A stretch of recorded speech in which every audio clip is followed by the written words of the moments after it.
The Kyle Pitts buzz is building once again. Everybody's talking about how Kyle Pitts is going to be this year's Kyle Pitts. He is going to be the next big thing at the tight end position in the NFL. Look, in all seriousness, I promise you, I'm not screwing with you. I actually think in the first 2 days of training camp, there is legitimate positive signs for why Kyle Pitts actually is going to have his best season yet. Contract year is important for this conversation, but it's not even where I was going to start. So everybody was mentioning 25-yard big completion to Pitts. Michael Penix comes out after practices. You see we got KP the ball today. There's going to be a lot of that. He was talking about how they were golfing together the whole offseason, so they've built up this chemistry. They clearly really like each other. I think Pitts is also younger than Penix, which is kind of nuts to consider. I think he might be. I think Pitts is also going on Club Shay Shay or Shay Shay After Dark tonight. Yeah. Oh, that's going to be interesting. But what really caught my attention, though, this is a headline that I didn't think that I was going to find, one that we would ever see. He has been, for some reason, banished in the first couple of years to being an inline tight end, which he's not.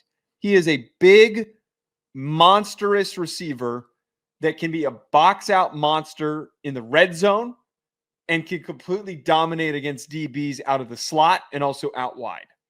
And apparently, he was playing exclusively as a slot receiver so far in practice. And on top of this, there was a big mention on how he's been spending a lot of time with the receivers during practice. So for anyone who doesn't know how to practice works, when you're at training camp, you get separated by position group. Instead of going to tight ends, he's going with the receivers. He's working on his route running. Yep. I think that this is all positive signs because he wasn't really a tight end at Florida. He wasn't. He got asked to be one when Arthur Smith took over. I think that there is a lot of green flags. There's a lot to break down here from Kyle Pitts. And while I share in your excitement for the season that he could possibly have, and I love the statement from Penix, there's hesitation as there should be for him.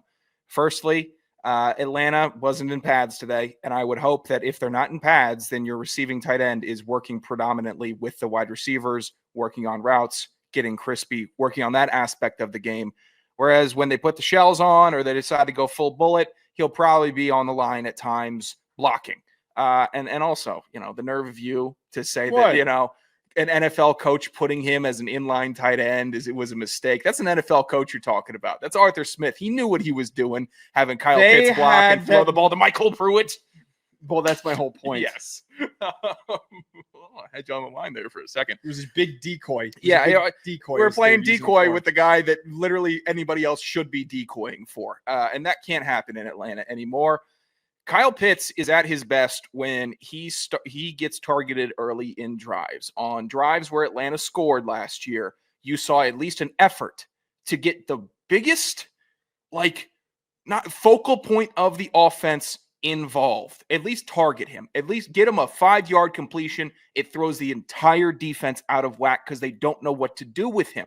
If he lines up in line, goes up, 5-yard button hook, catches it, then okay, now he's in the slot. You mess with him, throw him outside. You start maneuvering the defense, get them out of sync. It's the type of versatility that Kyle Pitts brings that could really actually expand the offense. Now, did he have a weak arm dunce last year throwing him the ball for the last 7 games, hurting his numbers? Yes. But Michael Penix Jr. developing a chemistry with this dude who hasn't been able to develop that. Taylor Heineke, Desmond Ridder, Felipe Franks, any of these guys that could play quarterback on the team have not been able to develop chemistry with him because they're not that good. Now that you have a dude at quarterback in Michael Penix Jr., they can get together. I hope they go for it a lot. Get Kyle Pitts 8 targets a game, you win games. It is so simple. And now with a rounded out offense, with a good running back, another good wide receiver, a solid wide receiver too, and one of the best offensive lines in the NFL, ranked top 10 in every pre-NFL season rankings, it should work. And it works because you get the big man involved. But we've been here, right? We've been here every season. Wait, okay. I don't think we've been here, though.